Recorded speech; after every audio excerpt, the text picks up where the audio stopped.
Heavy Rain was considered revolutionary at the time of its release back in 2010, and for good reason. It broke new ground in the interactive drama genre. With its blend of detective work, action and decision making, it was a game that demanded your full attention and offered a truly immersive experience. Conceived by David Cage and developed by Quantic Dream, this was a game that pushed the boundaries of technology and storytelling. Fast forward 9 years to 2019, Quantic Dream announced via Twitter that Heavy Rain, along with Beyond Two Souls and Detroit Become Human, would be released for PC. Now when I heard that news, I was excited. A game that I loved back when it first released had finally made its way to the next gen era of PC gaming. It's a staple in interactive storytelling, but again, we've since taken the formula it created and have perfected it. Going back took me on a trip down memory lane, but it also proved that everything has to start somewhere, and that change and evolution is both inevitable and necessary. Although you explore environments, search for items, and engage in dialogue with a diverse cast of characters, all of which are hallmarks of the adventure genre, Heavy Rain goes far beyond that. You become so immersed in the game's narrative that you forget you're playing a game, and instead become the character that you're controlling. The level of emotional investment is truly exceptional, and it's a testament to the game's innovative approach to gameplay and storytelling. Still to this day, Heavy Rain remains one of my all-time favorites. So grab a snack, because in this video, I'm gonna revisit Heavy Rain in 2023 and all of its storytelling. If you enjoyed this video and would like to see more, just hit that subscribe button. And with that being said, let's begin.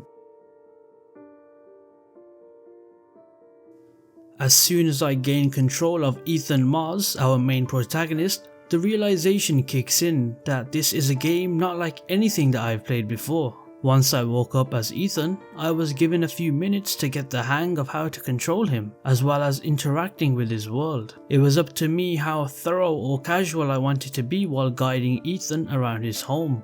If I felt like being extra attentive, I could make him do things like brush his teeth, take a shower, get dressed, and many other optional choices.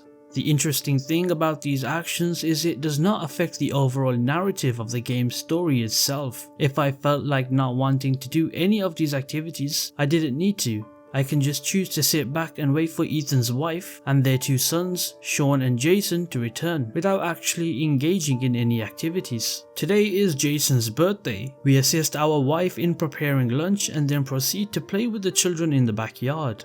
This seemingly ordinary scene serves as an intriguing introduction to the game, which cleverly acquaints you with its context-sensitive control mechanism, despite a lot of cynics labeling Heavy Rain as a game that consists solely on QuickTime events. Such a description fails to acknowledge the game's integration, diversity, and the tactile nature of its button prompts. Nearly every action that you take in the game is initiated and directed by you, and while mapping stick movements and trigger presses to real-life actions may be a somewhat abstract process, Quantic Dream manages to keep players engaged. However, navigating through the game can be a challenge, as camera angles shift and your character often struggles to determine which direction to turn. The way Heavy Rain started off in this manner requires significant courage on the part of a video game, as many players anticipate being bombarded with intense scenes within the opening 10 minutes. However, it serves as an excellent introduction to the story. Ethan and his family embody the American dream, and they are an affectionate and amiable group. You sense that this idealistic existence will be destroyed soon enough, which creates an ominous and tragic atmosphere. At this point, the worst that can happen to Ethan is receiving a scolding from his wife for placing the dishes too forcefully. Permitting players to witness this ideal existence establishes an emotional attachment to the character that intensifies when the shattering occurs. It is unusual for games to spend significant time familiarizing players with the protagonist. Heavy Rain's primary objective is to elicit emotions, which it achieves right from the very beginning of the game and repeatedly throughout the game. Fast forward just a little bit to the second chapter. Essentially, this chapter functions as an extra part of the prologue, since it takes place 2 years before the game's primary events occur. Here, we'll witness the heartbreaking event that sets the foundation for the way that you'll be living 2 years from now.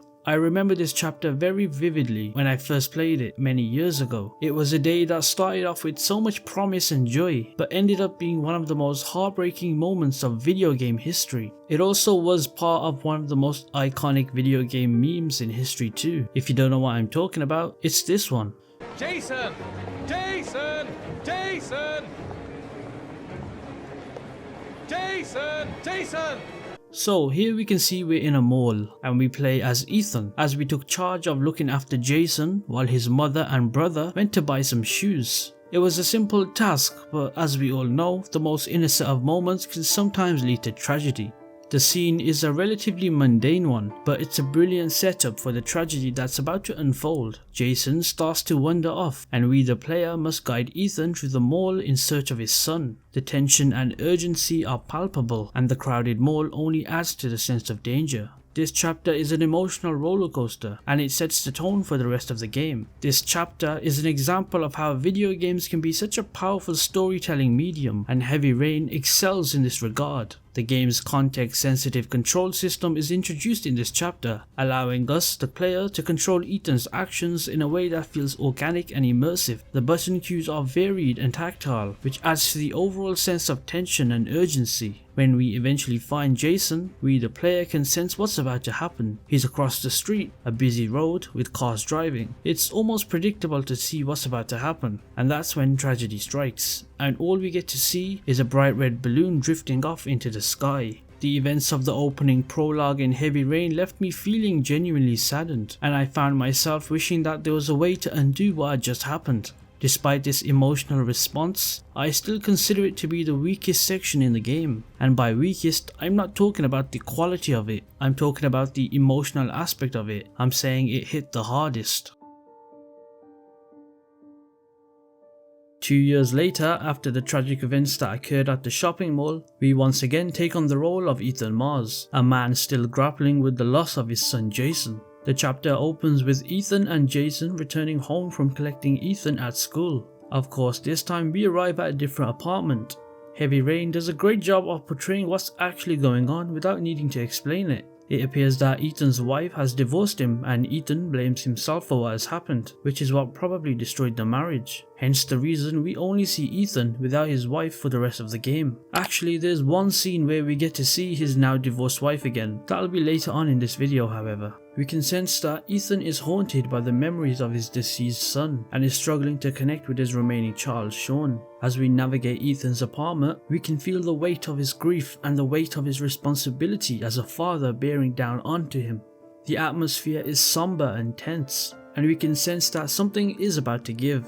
The chapter's emotional impact is heightened by the game's incredible attention to detail. Every object in Ethan's apartment seems to have a story to tell, a history that is uniquely his own. It's as if the game is trying to give us a window into Ethan's soul to help us understand the depth of his pain and his longing for connection. In this chapter, we can also do what we previously did in the very beginning and interact with things around the apartment to do. In this scene, the game foreshadows the true events of what the game's plot is about. Ethan picks up a newspaper that has the headline, "The Origami Killer Strikes Again." At this point in the game, we have no idea who the Origami Killer is or what it's about. We just know it's related to paper origami. Anyway, this chapter isn't exactly the most action-packed. We witness a palpable distance between Ethan and his son Sean. The two barely communicate, and Sean seems more interested in watching TV than bonding with his father. Ethan, who is plagued by guilt and regret over the loss of his other son Jason, feels helpless in bridging the gap between him and Sean. As the player, we are given the task of making decisions about how to address Sean's needs. We can either ignore him entirely or impose a strict routine on him that includes completing homework, eating dinner and going to bed at a reasonable hour. The chapter concludes with a shocking turn of events when Ethan experiences seizure-like symptoms in his own house. He wakes up outside in the pouring rain, clutching a small origami figure with no memory of how he got there. This scene leaves us with more questions than answers and leaves us yearning to unravel the mystery.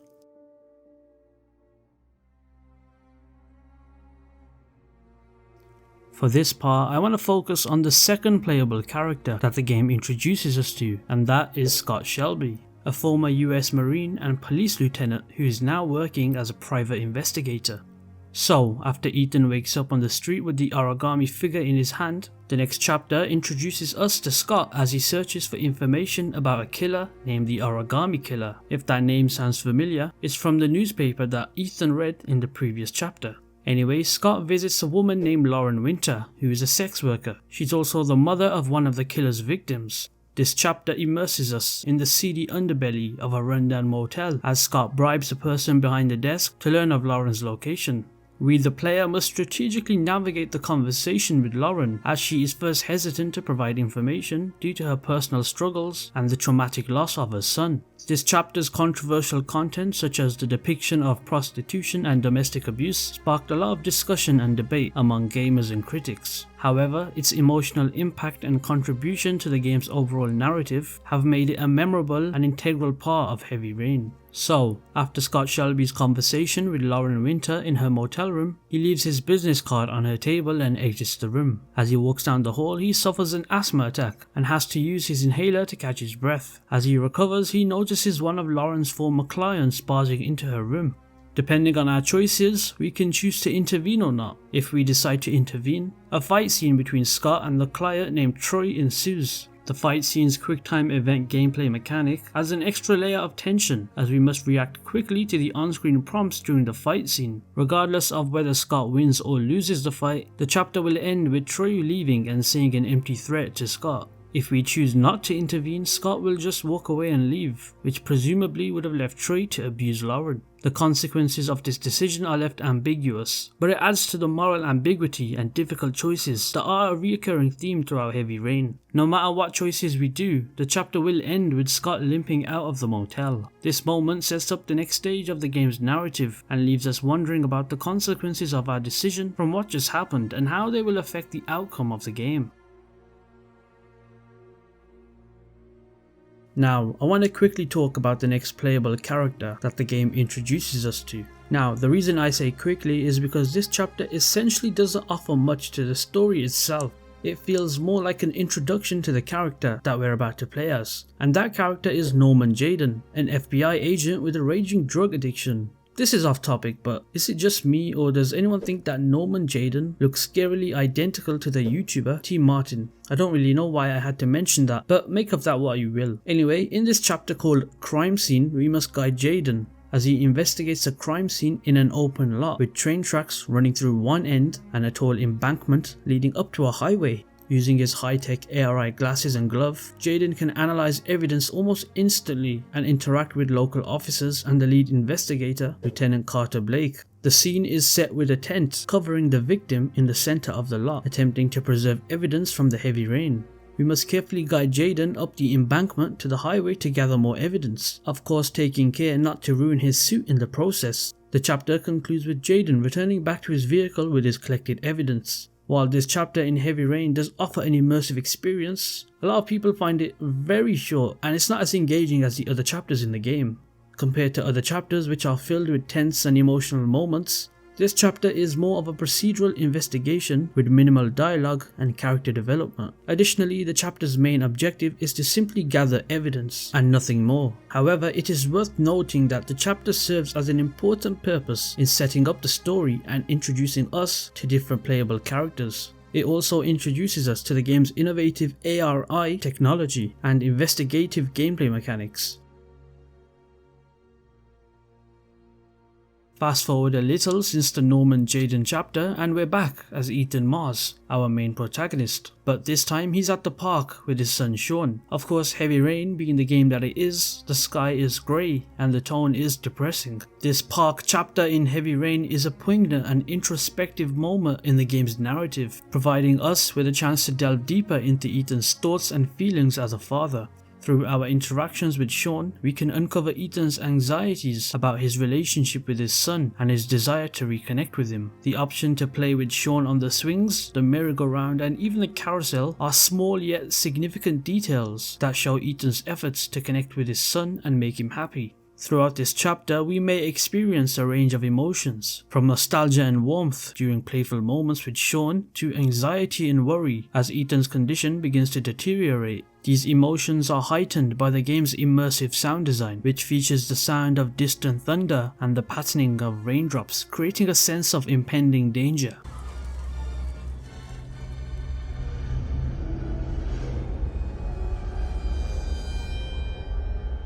The chapter's conclusion is abrupt and unnerving, as Ethan's visions begin to fade and he suddenly blacks out. This moment leaves us on edge and eager to uncover what has happened and the cause of Ethan's sudden collapse. Heavy Rain does a great job of conveying a deep sense of panic and desperation as Ethan searches frantically for his missing son Sean, who we know we left back at the park. The urgency of this situation is conveyed through the quick time events that require us to react quickly and make split-second decisions in order to avoid danger. The emotional weight of the chapter is carried by the heart-wrenching performance of the voice actor who portrays Ethan's agony and despair as he realizes he cannot find his son. Pascal Langdale, who's the actor for Ethan, does such a good job of this, 10 out of 10. Anyway, we're left feeling a deep sense of empathy and urgency as we try to navigate the chaos of the situation. The use of the origami figure as a symbol of the origami killer's sinister presence adds an extra layer of dread and fear to the already tense situation. The game makes us wonder what will happen next and how Ethan will be able to find his son before it's too late.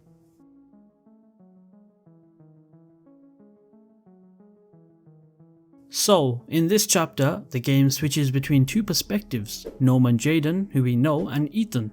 Jayden meets with Captain Perry to review the case files and clues that he found previously about the origami killer. During this chapter, we're introduced to the ARI technology once again. The ARI technology consists of a pair of glasses and a glove that allows Jayden to collect and analyze evidence almost instantly. The ARI system is a truly remarkable piece of technology, and it adds a unique and exciting element to the gameplay. You have to remember this game was made in 2010, so this kind of technology was mind-blowing, and it's still mind-blowing now in 2023. Jayden can use these ARI glasses to investigate the crime scene, and we can control the process. By looking through his glasses, we can see clues and evidence that would not be visible otherwise. For example, the ARI system can reconstruct a crime scene, highlight relevant objects and reveal hidden information. Additionally, the glove component of the ARI allows Jayden to collect samples and examine objects without needing to physically touch them. Okay, that's enough talking about the ARI. Let's get back to Jayden. After he's done messing with his fancy tech, he starts to experience severe withdrawal symptoms from tryptocane, which is a fictional drug that he's addicted to. He is given the choice to either give in to the urge and take the drug or try to resist it.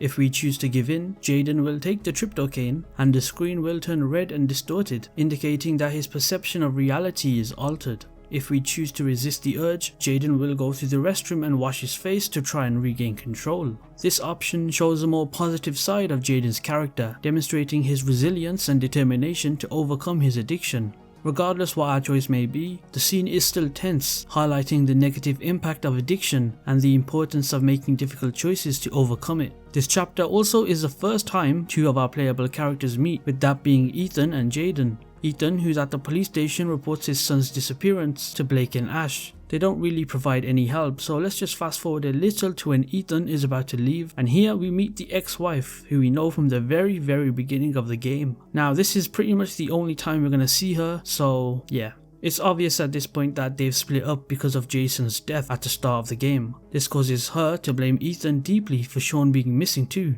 It's a tragic case of a broken family that's taking place right in front of our eyes.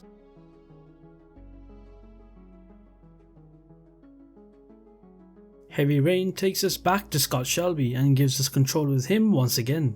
In this chapter, Scott Shelby visits a convenience store to question the owner, named Hassan, about the origami killer. However, Hassan refuses to help out Shelby and requests him to leave. As Scott is about to leave, he realizes that he needs to purchase inhalers. As we know from the previous encounters that Scott's had, he needs his inhaler. As Scott searches the store for the inhaler, a robber enters the store named Andrew and threatens Hassan with a gun. Depending on our choices, the scene can play out in different ways, with potential consequences ranging from death to successfully obtaining valuable evidence. If we successfully help out with the robbery and knock the robber out, Hassan will give Scott a shoebox that he found in a locker after his son's disappearance, which was apparently left by the origami killer. The contents of this shoebox are crucial evidence in the case, providing us the player with important leads in the search for the killer. This moment is a pivotal point in the story as it sets us on a new path of investigation and brings them closer to uncovering the truth behind the Origami killer. Our choice to save or not save Hassan and the resulting consequences add an element of tension and moral complexity to the game, as we must weigh the value of obtaining the evidence versus the value of a human life.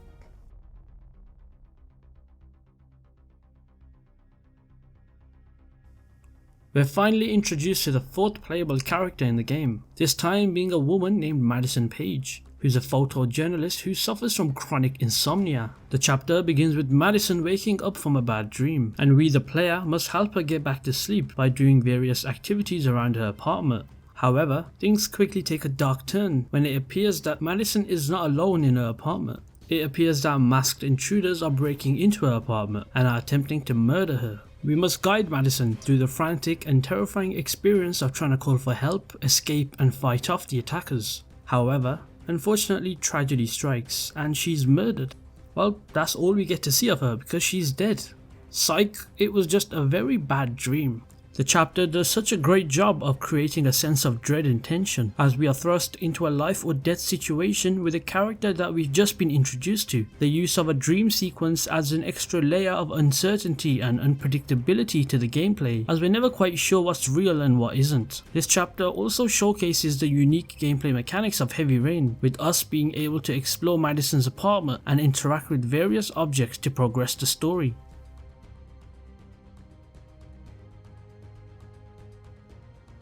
We're finally back to our main character Ethan Mars, who we know by now has lost his son Sean. Already dealing with the weight of having lost Jason 2 years ago, he's in a state of complete depression. As the player playing the game, we would likely feel a mix of anxiety, tension and anticipation, as Ethan Mars is contemplating opening the mysterious letter that he's just received.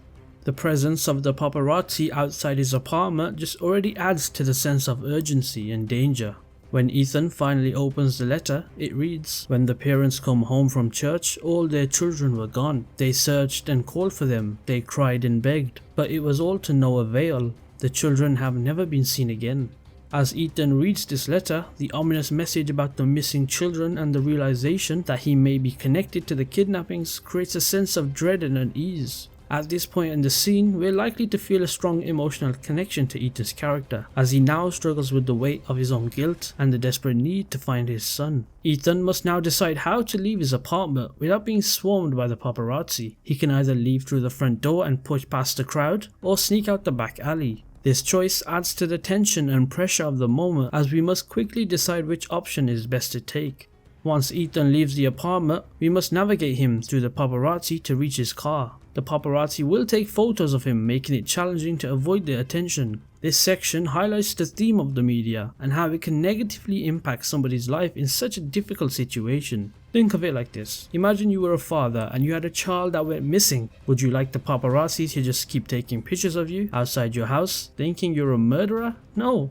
Anyway, we finally arrive at the train station, which immediately triggers Ethan's fear of crowds. If you can't tell why he has a fear of crowds, well, if we go back 2 years ago when he lost Jason in the mall, it was in the midst of a big mall crowd. So it kinda gives Ethan PTSD of that moment, which we can't exactly blame him for. We get presented with a quick time event that forces Ethan to push through the crowd, but he soon begins to hallucinate, causing anybody that he touches to collapse. It's a harrowing moment as Ethan struggles to overcome his hallucination and push through the crowd to catch up with what appears to be his deceased son Jason. Oh, and by the way, we get rewarded with a trophy if we knock over 50 people, so yeah. But the true reward is the intense emotional experience that this scene provides. I often questioned Ethan's sanity as he desperately chases after his son, and the scene is made even more powerful by the slow pacing and the excellent use of music and sound effects. When Ethan finally reaches the locker room, unlocks the locker and discovers the shoebox, which is much like what we've previously seen with the shop owner Hassan if you remember,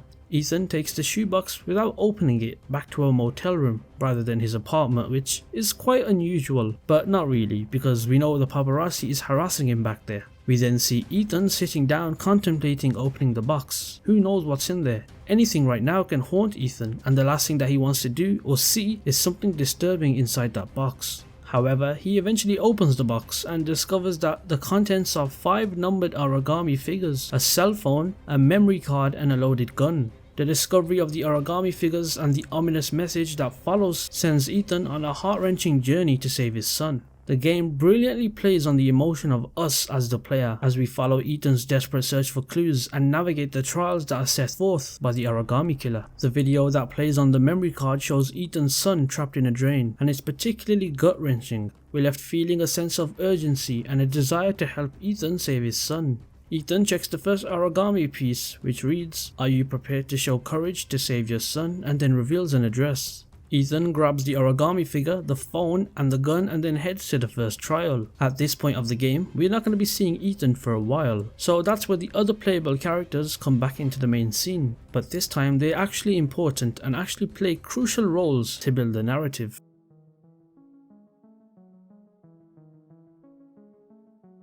We're back to Norman Jayden, and this time he's delivering a presentation on his profile of the origami killer, during which Lieutenant Carter Blake makes some several aggressive comments. We have the option to ignore Blake or engage in a verbal confrontation, but either choice doesn't really affect the story itself, so it's not necessary. Anyway, the profile that Norman has concluded includes generic information regarding to the killer's motives and methods, but there's one little detail that the game presents that it's worth remembering, and that is that the victims of the origami killer always die when the rain level reaches 6 inches, plus or minus 10%. They are likely drowned in a well or a drain with open sky access. Now, if you remember from the previous chapter, the video on Ethan's phone shows Sean inside a drain, so it's worth remembering. The rest of this scene just shows us how the game portrays Blake as the asshole cop that plays dirty. It's not worth getting into it as it's pretty irrelevant. Perry then asks Norman how much time they have left before the next victim's death, and Norman estimates less than 72 hours. This scene showcases the tension between the traditional and analytical methods of police work, but it also raises the stakes for us by introducing a deadline for finding the killer before it's too late. And if you've not figured it out by now on who our latest victim will be, well, it's Sean. He has less than 72 hours left to live, so Ethan has to find out a way to save him, and quick.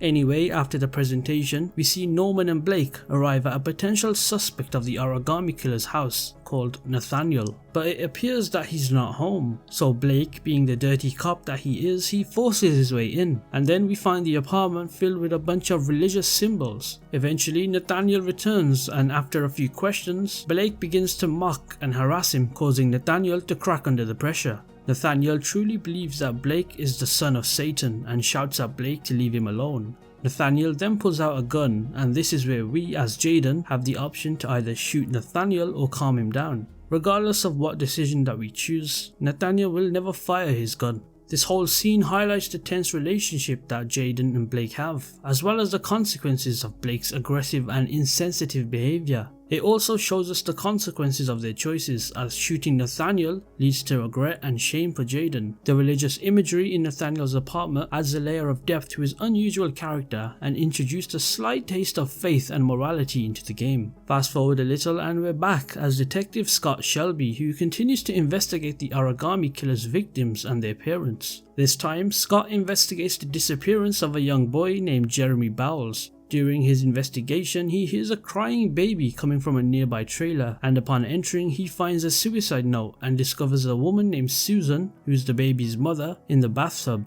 Shelby bandages her wound and tends to her baby, and after taking care of the baby, the woman reveals to Shelby that her husband disappeared the other day after Jeremy went missing with no notice, which she most likely went to try and save his son after receiving the letter from the origami killer. All that was left behind was a non-working cell phone, and Susan says it wasn't her husband's, as she's never seen it before and it doesn't work. She then lets Shelby take the phone in order to aid him in his investigation.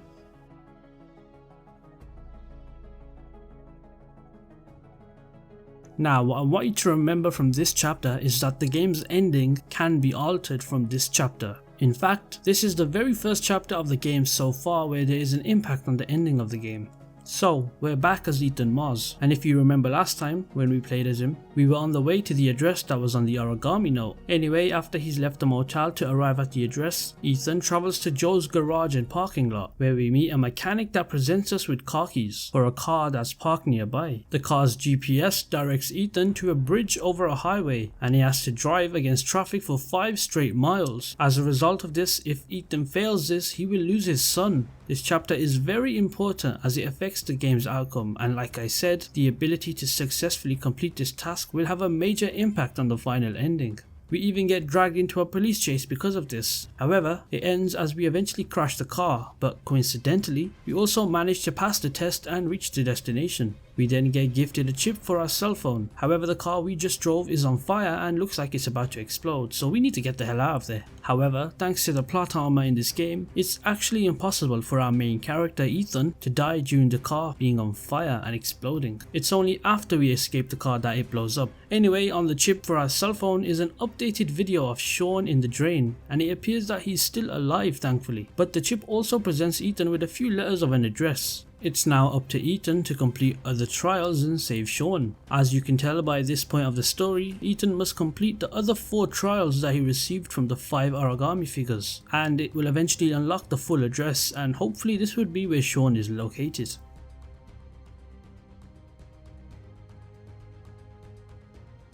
Hey look, we're back as Maddison. Remember her? The girl that died but didn't die because it was a dream. Well, she's still struggling to fall asleep, so what would a normal person do if they couldn't sleep? Well, for me, I would watch a YouTube video and hopefully close my eyes and fall asleep. But no! Maddison decides the best course of action is to literally leave her apartment and book a room at a motel. What? Anyway, I won't judge her motives. We witness a creepy receptionist as she fills out the registration book to get a room. After doing so and avoiding the creepy receptionist, she walks off thinking about that encounter.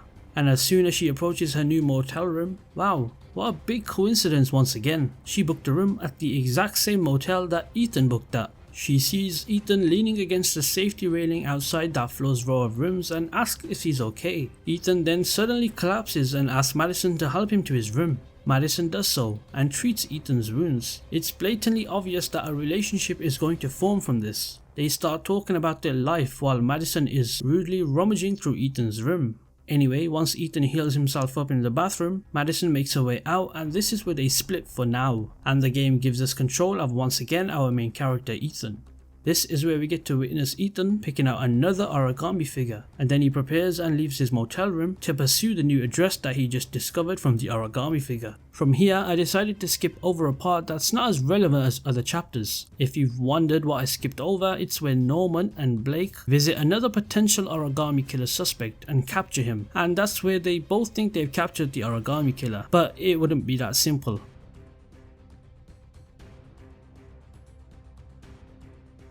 In this scene, Scott Shelby is awakened from a nap at his desk by Lauren, who was the prostitute that we first met when we were introduced as Scott. Anyway, she gives Scott a letter that's related to her son's disappearance and then requests to join his investigation. Initially, Shelby refuses but eventually agrees, and this is where they suddenly become partners. The scene is filled with a lot of tension as Lauren is desperate for answers and is willing to do whatever it takes to find her son. Shelby, on the other hand, is initially resistant to her involvement, perhaps because he's used to working alone or because he wants to protect her from the danger of the investigation. As the scene progresses, we see a shift in Shelby's attitude as he realizes the importance of having Lauren's help and expertise. Shelby and his new partner Lauren make their way to a mansion building in an attempt to confront Gordy Kramer, the scion of the Kramer family, in relations to the Origami killer. However, they first must get past 2 guards that are blocking the staircase leading to the rest of the house and Gordy's private section of the party. Shelby talks to the guards and either enlists Lauren's help in distracting them or tricks a friendly drunk into starting a brawl to draw the guards away from the staircase. After they make their way upstairs, Shelby confronts Gordy Kramer. However, Kramer is evasive in his answers and orders 2 of his bodyguards to take care of the detective. This is where we get into a beatdown with the guards. Shelby must beat these guards, otherwise he's going to be thrown out and ejected. Regardless of what happens, we leave the mansion with no clear answers.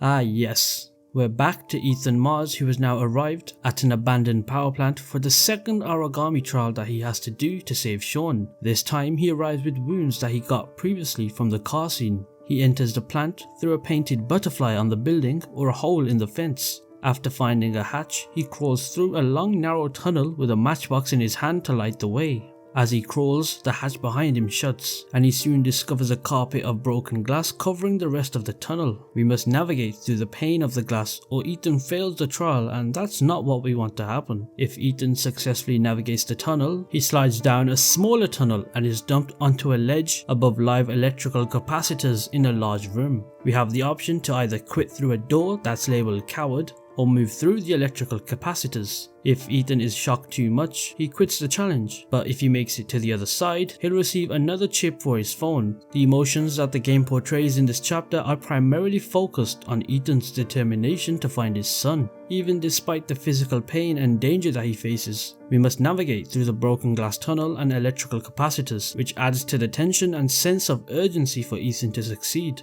The game does give us an option to either quit or push through, which adds another layer of emotion, which is with you deciding whether or not Ethan will succeed in his mission. The chip that we receive after completing the trial once again reveals even more letters and shows yet another video of Sean. From here, Ethan walks out, finishing the third trial, and heads straight to the motel to get the third trial. Would you look at that? It's Maddison once again. And what do you know, our door is wide open. How very convenient. Maddison stumbles upon Ethan's room and finds him badly injured on the floor. She takes it upon herself to help him and tend to his wounds and fever. This moment highlights the developing relationship between Maddison and Ethan, as she goes out of her way to help him despite their limited interactions prior to this point in the game. The emotions in this scene are intense as Ethan is in a vulnerable state and Maddison takes on the role of a caretaker, showing compassion and empathy. After Ethan wakes up, he becomes a bit cold and frustrates his anger, which causes Maddison to leave the room. And after she leaves, Ethan once again opens up the shoebox to take out the third origami, and it reads, "Are you prepared to make a sacrifice to save your son?" And also the address is displayed on the letter, and that is where this chapter ends. Well.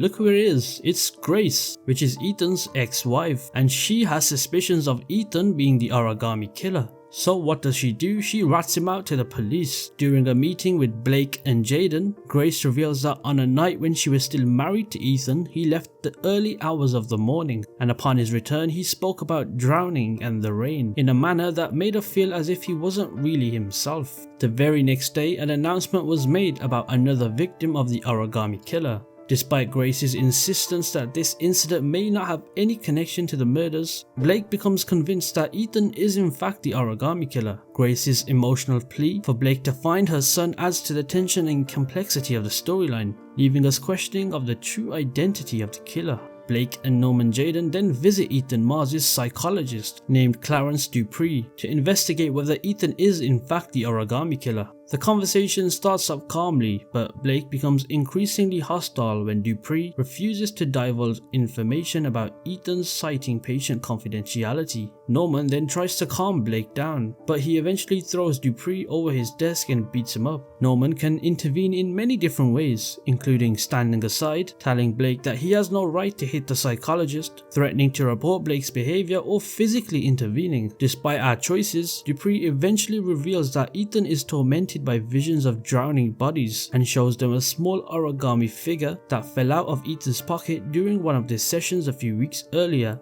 Blake orders the police to consider Ethan a suspect in the origami killer case, and that's where the chapter ends.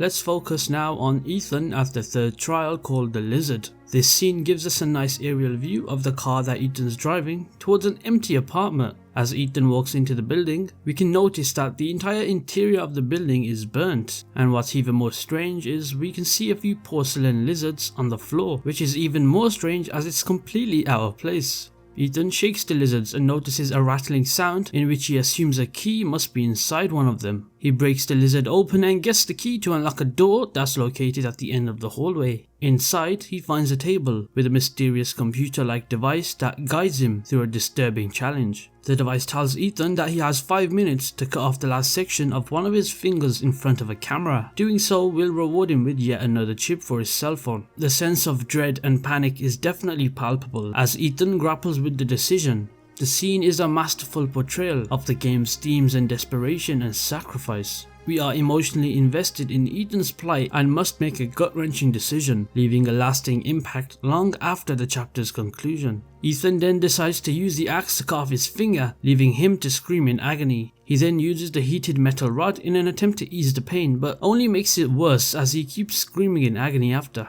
But mission successful. We get another part of the address and we then see Ethan limping out of the burnt apartment looking completely messed up. A few hours later, Maddison rushes to the Marble Street apartment to find the police preparing for a raid. The tension builds up as she locates Ethan inside, who may either be in a state of no response but awake or suspicious depending on your previous choice in the game. Maddison must help Ethan escape from the building and navigate through heavy traffic to reach the subway station before the police can catch up to them. However, unfortunately Ethan gets caught and is arrested, which leaves Maddison to watch on in the distance distraught.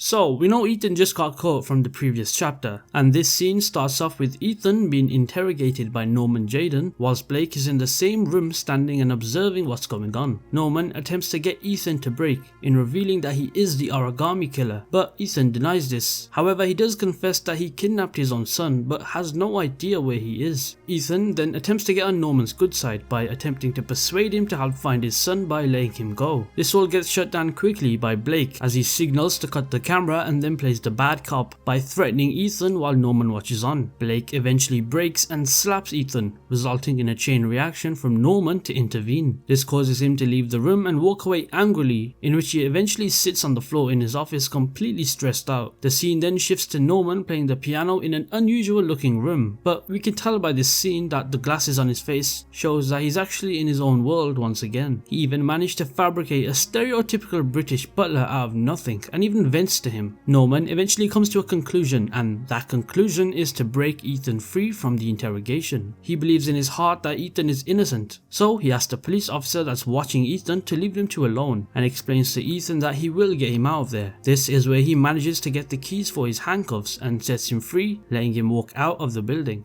We then see Ethan back at his motel room, watching the news as they announce that he is in fact the Origami killer. There's also a Maddison scene where she arrives with some food for Ethan. She questions Ethan if he is the Origami killer, hoping that he would confess. We also manage to make Maddison leave us alone, which results in her leaving the room. Ethan then sits back down on the chair, opening the next origami piece, but this time the note says he must kill somebody to save his son. And just like in the previous trials, he prepares and then leaves his apartment to head to the address.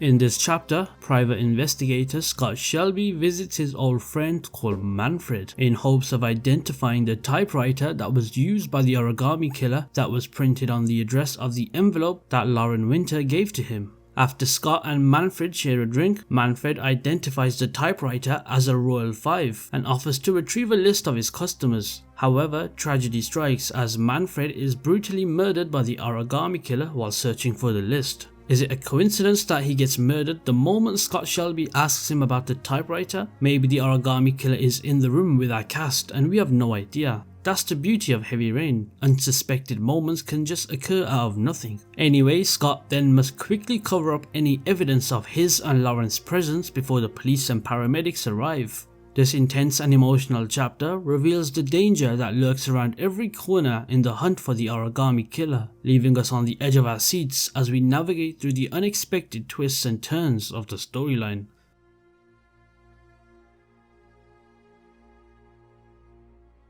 So, in Ethan's fourth trial, he is given the task of killing a man named Brad Silver, who is a drug dealer. Ethan is given a gun and a GPS tracker to find Brad, who is holed up in a seedy motel. As Ethan knocks on the door, we see Brad open the door. Ethan must then decide whether to go through with the killing or not. At first, Brad thinks that Ethan is just a junkie by the way he's nervously acting and closes the door on him, but this is where Ethan knocks again, but this time we pull out a gun. This chapter is so intense as Ethan is forced to make a difficult decision. We're put in Ethan's shoes and must decide whether to kill somebody to save his son or not. This moral dilemma creates a lot of tension as we're unsure of the right course of action. The game gives us the option to either kill him or walk away. If you choose to kill him, you don't actually go through with it. We just whack him over the head with the gun and walk away. Now the reason we don't actually kill him is because Ethan realizes that Brad is also a father with a child.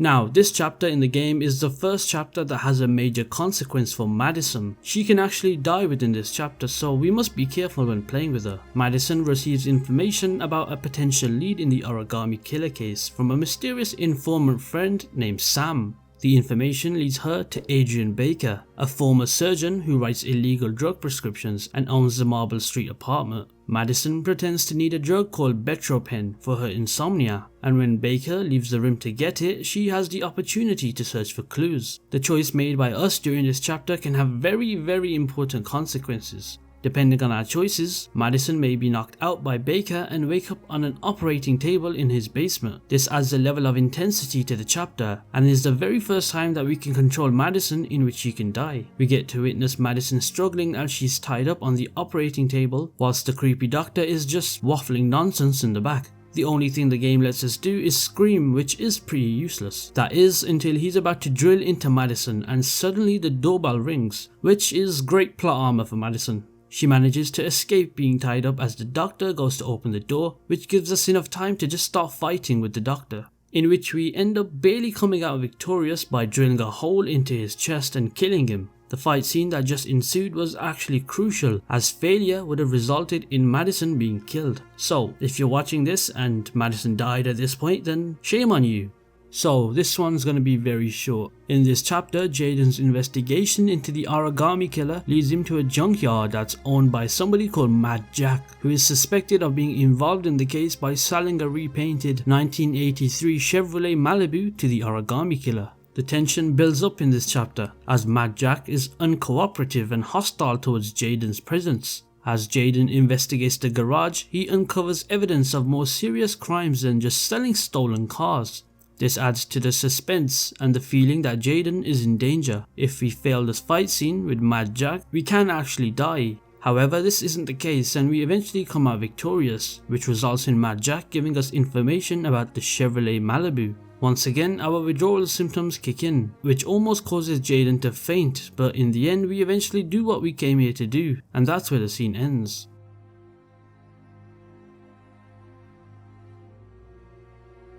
In this chapter, Scott and Lauren continue their investigation into the Origami killer case by discussing their suspects and possible leads. Scott reveals that he suspects Gordy Kramer or one of his men because of their quote-unquote fucked up attitude. And Lauren suggests that they compare Manfred's client list with the subscription lists of the Origami magazines to narrow down their search for the killer. The chapter also includes a more light-hearted moment as Scott offers to make scrambled eggs for Lauren and she takes a shower while he cooks. When she returns, she's wearing his bathrobe and they continue their investigation while eating. The scene is meant to show a more relaxed and human side to the characters amidst all the tense and dangerous investigation that's ongoing. The montage that's on screen at the end of the chapter emphasizes the dedication and persistence required in their investigation as they search through hundreds of names to find a potential lead. The scene builds tension and excitement as Lauren finds a name that appears on both lists, suggesting that they may be getting closer to uncovering the identity of the Origami killer. As Scott and Lauren arrive at the cemetery, they find the grave of John Sheppard, the name that they uncovered from the subscription and client lists. However, they are surprised to discover that the person with the name died when he was just 10 years old. As they examine the grave, they find an origami figure placed on top of it along with fresh flowers. This is where the nearby gravedigger comes by and starts to tell us a story about John Sheppard. A flashback scene commences, which in my opinion is one of my favourite scenes in this game. The flashback starts off with a glimpse into the childhood of John Sheppard and his twin brother. It highlights the difficult and abusive environment in which they were raised. with their father being the alcoholic who physically and verbally abused them. Despite this, John appears to be a resilient and adventurous child who enjoys being outside and taking risks. He leads the race from the trailer through a nearby unfinished construction site. During the race, John calls his brother a slowpoke quite often. The very last jump down onto a pile of sand worries John's brother. He thinks that he may have hurt himself, but he jumps anyway and lands safely. After finishing the race, the two boys opt to play a game of hide and seek. While John's brother goes to count, John goes off to hide. And during the game, John's brother hears a desperate cry for help, and he rushes to find him half submerged in a large broken pipe filled with fast moving water. John is struggling to hold on to the edges of the break and keep his head above water, but his foot is stuck. Despite his brother's attempt to free him, John remains trapped. His brother promises to seek help and urges John to hold on. This is where the flashback ends and the gravedigger mentions how the boy had drowned. The chapter concludes with Shelby and Lauren observing Charles Kramer arriving at the cemetery with flowers for the grave. The gravedigger had previously mentioned that John Sheppard's brother had been adopted and given a new name. Lauren speculates whether the killer could be John's brother, and the gravedigger suggests that the boy was separated from his parents and adopted. This information raises more questions about the possible identity of the Origami killer.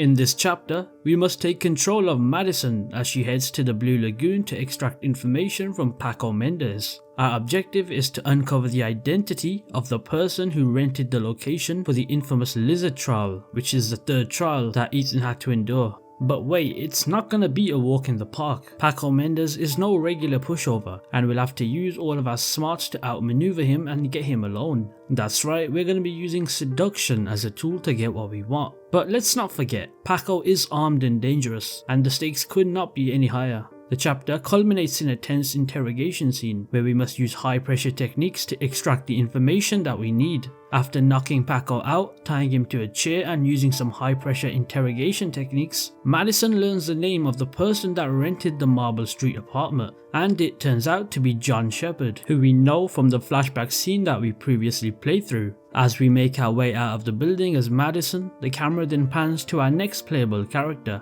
none other than Norman Jayden. This time around, we take control of the FBI agent as he heads into the Blue Lagoon, hoping to extract information from Paco Mendez, the same person that Maddison just interrogated. But upon his arrival, Norman is met with a shocking scene. Paco is dead, and the infamous Origami killer is also there, wielding a deadly katana sword. As the tension builds up and the stakes rise, Norman must rely on his quick reflexes and sharp instincts to fight for his life against a skilled and deadly killer. What's more interesting is the killer's build and movement seem eerily familiar to somebody that we know, and that is Scott Shelby, raising more questions about his possible involvement in the murders. Can Norman survive this high stakes battle and uncover the truth about the Origami killer's identity?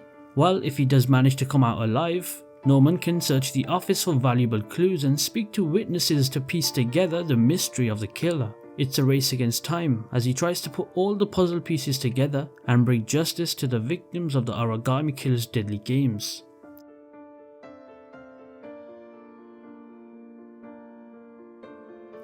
After enduring the harrowing events of the Shark or the fourth trial, Ethan finds himself in a motel room once again, alone with his thoughts and consumed by grief. He's haunted by the memories of the horrific trials that he had to face and the lives he has failed to save. If Maddison is still alive, she may come to visit Ethan, hoping to offer him some much needed comfort in his time of need. She reveals information that she obtained from Paco, but depending on our choices, our encounter may take a romantic turn, leading to a tense moment where Ethan discovers Maddison's documentation of their meetings. Meanwhile, outside the motel, the police are closing in on Ethan's location, determined to capture the prime suspect in the Origami killer case. If Maddison is still alive, she may warn Ethan about the impending danger. However, if she is dead, Ethan is forced to solely rely on his own intuition to evade the police and make his escape. Despite Ethan's injuries, he must make a daring escape, taking a page out of the Assassin's Creed playbook and literally leaping off a building to avoid capture. It's a risky move and it leaves him even more injured than before. But Ethan is nothing if not resourceful, and he quickly takes matters into his own hands, stealing a taxi and making a daring getaway. As Ethan speeds away from the motel, the weight of the situation begins to sink in. He's a wanted man, accused of heinous crimes that he did not commit, but despite the odds stacked against him, Ethan is determined to clear his name and find his son before it's too late.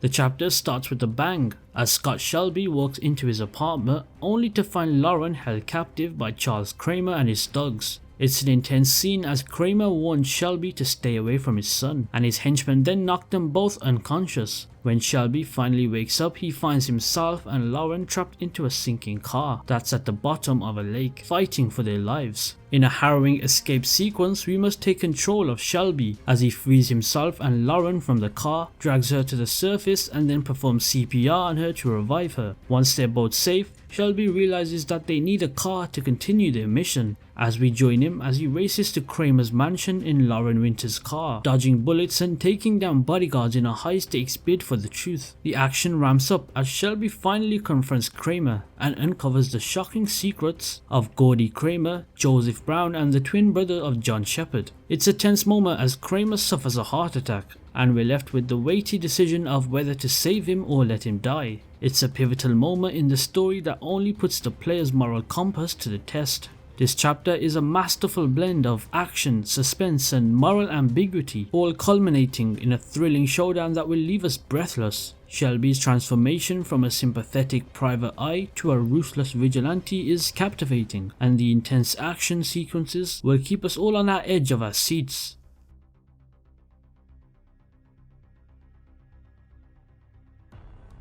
The scene in which Maddison visits the hospital to meet Anne Sheppard, who is the mother of John Sheppard, is a memorable one for me. This chapter is a poignant and heart-wrenching one, showcasing the human toll of the Origami killer's actions. However, this chapter will only happen if Maddison is still alive. So, as Maddison attempts to uncover information about John Sheppard's twin brother, we witness the devastating effects of Alzheimer's disease on Anne's memory and her ability to recall crucial details. The journey through Anne's memories is an emotional rollercoaster as Maddison tries to piece together the fragments of Anne's memories to uncover the truth. It's a powerful reminder of how fragile and fleeting our memories can be and how much we take for granted in our daily lives. The scene is a testament to the writing and storytelling in Heavy Rain, as it manages to evoke complex emotions while also advancing the plot in a meaningful way. Ultimately, this chapter is a reminder of the human cost of the Origami killer's actions and the toll it will take on somebody's family and the victims.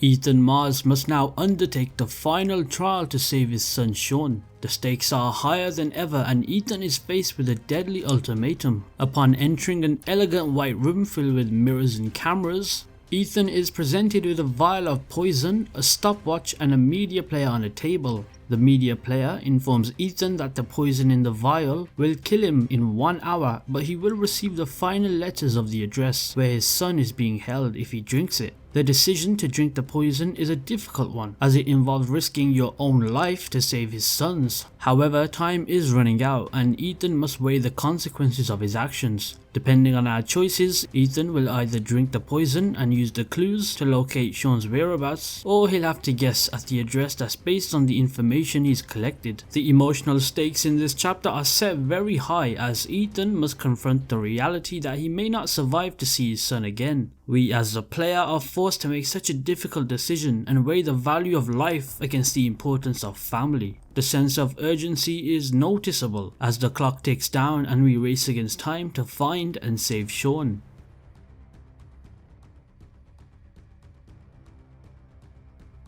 Time is ticking and there's only a few hours left to save Sean. Norman Jayden is frustrated that he cannot find the identity of the Origami killer despite all the clues that he's gathered. He's also very angry at the local department's incompetence and politicking. The situation worsens when Carter Blake comes into his office and tells Jayden he's off the investigation and can go back to Washington. Blake insists that Ethan Mars is guilty and the case is closed, but Jayden disagrees and has no evidence of Ethan's guilt. Blake dismissively tells Jayden to pack up and F off and accepts his insult as a compliment. Jayden's disgusted by Blake's behaviour and shouts at him. He then takes a dose of tryptocaine to relieve his symptoms and returns to the ARI to look over the available evidence that he has. He learns that the killer's gun was stolen from police lockup and the killer is or was a police lieutenant, leading him to suspect Blake.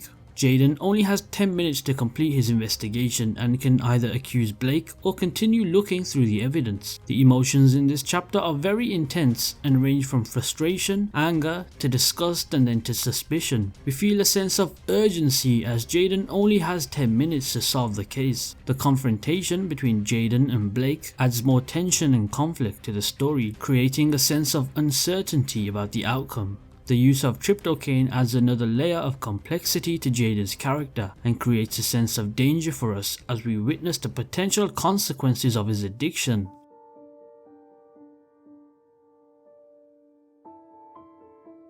So what you're about to see will only be shown if Lauren is not dead. However, if she is dead, this scene will be completely skipped. There is no gameplay in this scene, it's all cutscenes. Scott drops off Lauren at Lexington Station to keep her safe while he continues his hunt for the Origami killer. Lauren is desperate to know who the killer is and Scott promises to tell her everything once the case is solved. The scene ends with a tender kiss goodbye between the two characters. This cutscene emphasizes the emotional connection that Scott and Lauren have, as well as the gravity of the situation that they're facing. Scott's promise to share everything with Lauren demonstrates his trust and respect for her, and the kiss goodbye as a note of romance. This moment also underscores the danger and the urgency of the situation, as both characters are well aware that they may not see each other again.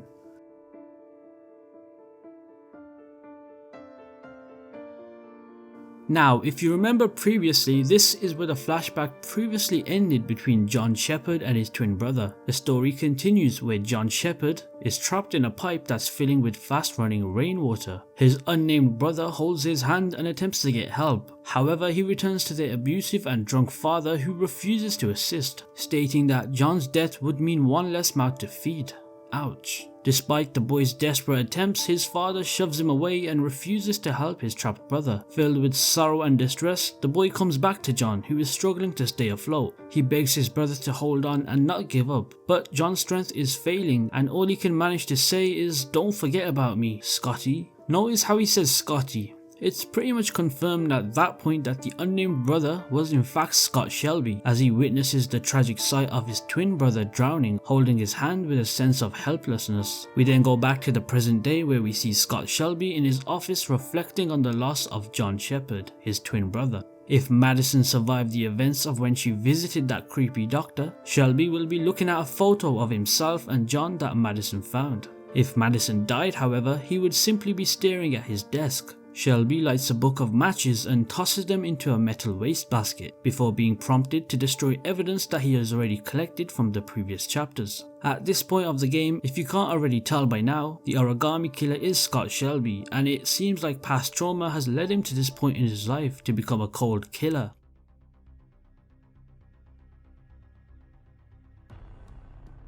Here we can see Maddison arrive at the home of the suspected killer, aka Scott Shelby's apartment, to investigate his involvement in the Origami killer case. Upon breaking in, she discovers a secret room filled with evidence of Shelby's crimes, including orchids and a police uniform. She also finds a typewriter that was used to write letters to the victim's fathers and a password-protected laptop with information on the killer's location. However, before she can escape and inform the police, Shelby arrives and traps her in the room before setting the apartment on fire. We must guide Maddison through a series of quick-time events to avoid the flames and find a way to escape.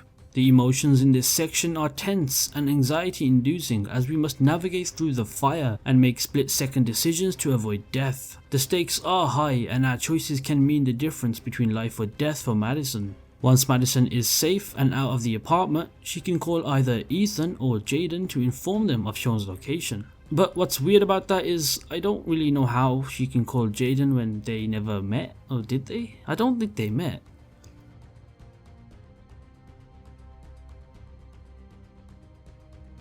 This is the final chapter of the game. Everything that has built up leads to this moment. So we can see Ethan rushing into the old warehouse screaming Sean's name in hopes of finding him before we hear a familiar voice behind us. Oh, would you look at that, it's Scott Shelby. He gives a little speech about how he was looking for a father that was able to sacrifice himself to save his son, something that his own father did not do during the flashback scenes. Scott even mentions how he remembers Ethan from when he lost Jason at the mall, as he was in fact there.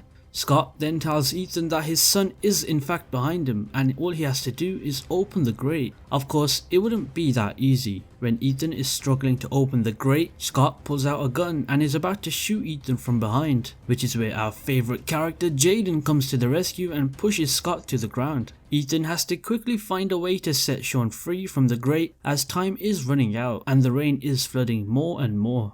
He eventually manages to open the grate and take Sean out from there. Is he alive? Is he dead? The scene then shifts to Jayden and Scott above a warehouse way up in the air. God knows how they managed to get there. The two start fighting as only one of them will make it out alive. Scott starts to throw things that are conveniently placed right beside him towards Jayden. Oh, and the asshole Blake is also here, waiting for the right moment to start shooting. Maddison then arrives at the scene hoping to find Ethan and help rescue Sean. She attempts to tell Blake that Ethan is not the Origami killer, but he wants nothing to do with her. Finally, we see Sean and Ethan. He's attempting to revive Sean, but it seems that all hope is lost. Sean seems to be dead and Ethan is devastated. That is, until he miraculously comes back to life. Oh, and remember the poison that Ethan took? He should be dead, right? Well, it's not real. The poison was fake, just to see if Ethan was brave enough to sacrifice himself for his son. Take a look at this scene.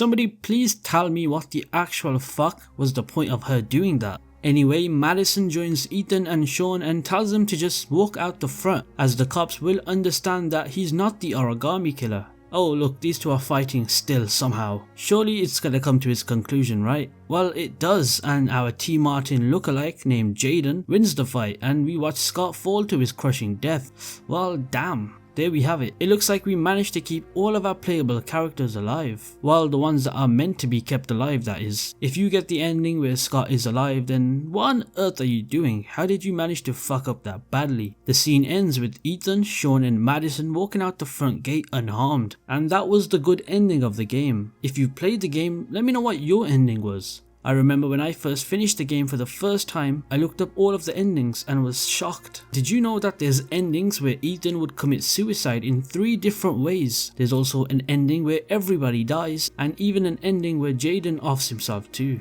It's very heartbreaking to see these scenes play out, but thankfully my playthrough was great. Oh, and also there's another scene at the end, and what do you know? Maddison and Ethan are now a couple and have moved into what seems to be a modern apartment where they would live happily ever after with Sean. We also get to see Norman Jayden end his drug addiction and start playing with his tech as he always does. The very last scene shows Lauren as she approaches Scott's grave. She is upset, angry and confused at his motives. After all, her son was a victim for Scott's heinous killings. So there you have it, Heavy Rain in 2023. This video did take me a while to create. In fact, I started writing the script on the 18th of April and currently it's now the 1st of May as I'm editing this. If you did enjoy this long ass video and would like to support me, all you can do is hit that like button and consider subscribing. It'll help me out massively, and with that being said, thanks for watching and I'll see you in the next one.